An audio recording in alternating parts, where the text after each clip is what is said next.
अंजलि की शादी को अभी अभी 1 हफ्ता हुआ था। गांव के बड़े घर की बड़ी बहू बनकर आई थी वो, सुशील, शांत और बेहद खूबसूरत। सब कहते थे, नई बहू तो घर की लक्ष्मी है। पर इस घर में एक और चेहरा था, जो सबकी भीड़ में अलग सा लगता था। आर्यन, उसका देवर। चुपचाप, कम बोलने वाला, पर आंखों में एक गहराई जो सीधे दिल तक उतर जाए। शुरुआत में अंजलि ने ध्यान नहीं दिया, पर धीरे धीरे हर दिन उसे महसूस होने लगा कि आर्यन की खामोशी सिर्फ संकोच नहीं, कुछ और भी है। सुबह सुबह जब अंजलि रसोई में पूजा की थाली सजाती, आर्यन दरवाजे के पास से बिना कुछ बोले गुजरता। फिर धीरे से कह देता, भाभी, चाय मैं खुद बना लूंगा, आप थक जाती हैं। अंजलि मुस्कुरा देती, नहीं आर्यन, अब तो मैं इस घर की बहू हूँ, जिम्मेदारी मेरी है। इन साधारण बातों के बीच न जाने कब एक अनकहा रिश्ता पनपने लगा। वो रिश्ता जो न किसी ने समझा, न किसी ने देखा, पर दोनों के दिलों ने महसूस किया। एक दिन शाम को तेज बारिश शुरू हो गई।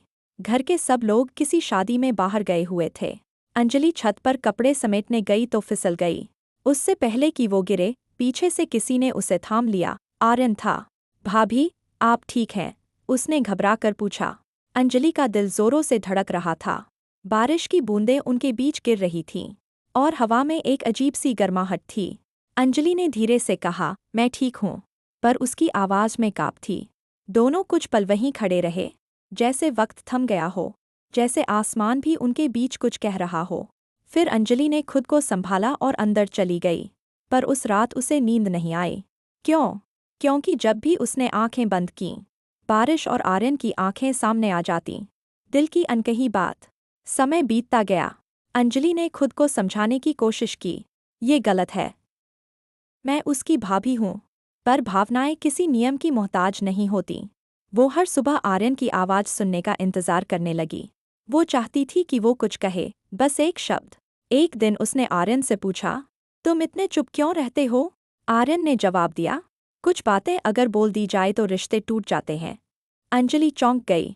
मतलब? वो मुस्कुराया, कुछ नहीं भाभी, बस यूं ही।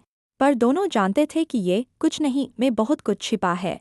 एक रात बिजली चली गई। पूरा घर अंधेरे में डूबा था। अंजलि के कमरे की खिड़की खुली रह गई थी। हवा के झोंके से पर्दा उड़ रहा था। वो खिड़की बंद करने उठी तो देखा, आर्यन वहीं खड़ा था, टॉर्च लिए। डर गई आप? थोड़ा, अंजलि ने कहा। आर्यन ने खिड़की बंद की और टॉर्च टेबल पर रख दी। आपको अकेले डर लगता है? अंजलि ने हल्के स्वर में कहा, कभी कभी, जब दिल किसी का इंतजार करे और वो न आए। आर्यन की सांसें तेज हो गईं। दोनों की आंखें मिलीं। वो पल जैसे अनंत बन गया। फिर आर्यन ने धीरे से कहा, कभी कभी जो इंतजार होता है वो भी डरता है सामने आने से। अंजलि के होंठ कांप गए। क्यों? वो बोला, क्योंकि उसे डर है कि अगर सामने आया तो सब कुछ बदल जाएगा। उस रात दोनों ने कुछ नहीं कहा, पर उनके दिलों ने बहुत कुछ कह दिया। कुछ दिनों बाद आर्यन की नौकरी का ट्रांसफ़र आया। उसे दूर शहर जाना था। घर में सब खुश थे कि आर्यन अब बड़ा अफसर बनेगा। पर अंजलि का दिल जैसे टूट गया। उसे महसूस हुआ कि वो किसी को खोने जा रही है, जो उसका कभी था ही नहीं। पर फिर भी उससे ज्यादा अपना कोई नहीं था। रात को वो बरामदे में बैठी थी, आसमान की तरफ देख रही थी। तभी पीछे से आवाज़ आई, भाभी। वो पलटकर बोली, कल जा रहे हो? हाँ। कुछ देर दोनों खामोश रहे। फिर अंजलि ने कहा, आर्यन, अगर कभी बारिश हो और तुम्हें किसी की याद आए तो समझना वो मैं हूँ। आर्यन ने मुस्कुराकर कहा, और अगर हवा चले और किसी की आवाज़ सुनाई दे तो समझना वो मेरा नाम है। अगली सुबह जब आर्यन चला गया तो घर में सब कुछ वैसा ही था, बस एक खामोशी बढ़ गई थी। 5 साल बाद आर्यन अब बड़े पद पर था। एक दिन उसे गांव से खबर मिली, उसका भाई, अंजलि का पति, एक हादसे में चल बसा। वो तुरंत गांव पहुंचा। घर में शोक था, पर अंजलि अब भी वैसी ही शांत थी। उसकी आंखों में वही सुकून था, वही गहराई। बस अब आंसुओं की परतें भी थीं। सबके जाने के बाद वो बरामदे में आई और बोली, तुम आ गए। आर्यन ने सिर झुका लिया। हाँ, लेकिन काश ये दिन न आता। अंजलि ने कहा, कभी कभी जिंदगी हमें वहीं ले आती है जहाँ से सब शुरू हुआ था। वो दोनों खामोश रहे। हवा में वही पुरानी बारिश की खुशबू थी, जैसे वक्त फिर पीछे लौट आया हो। आर्यन ने धीरे से कहा, अब क्या करोगी?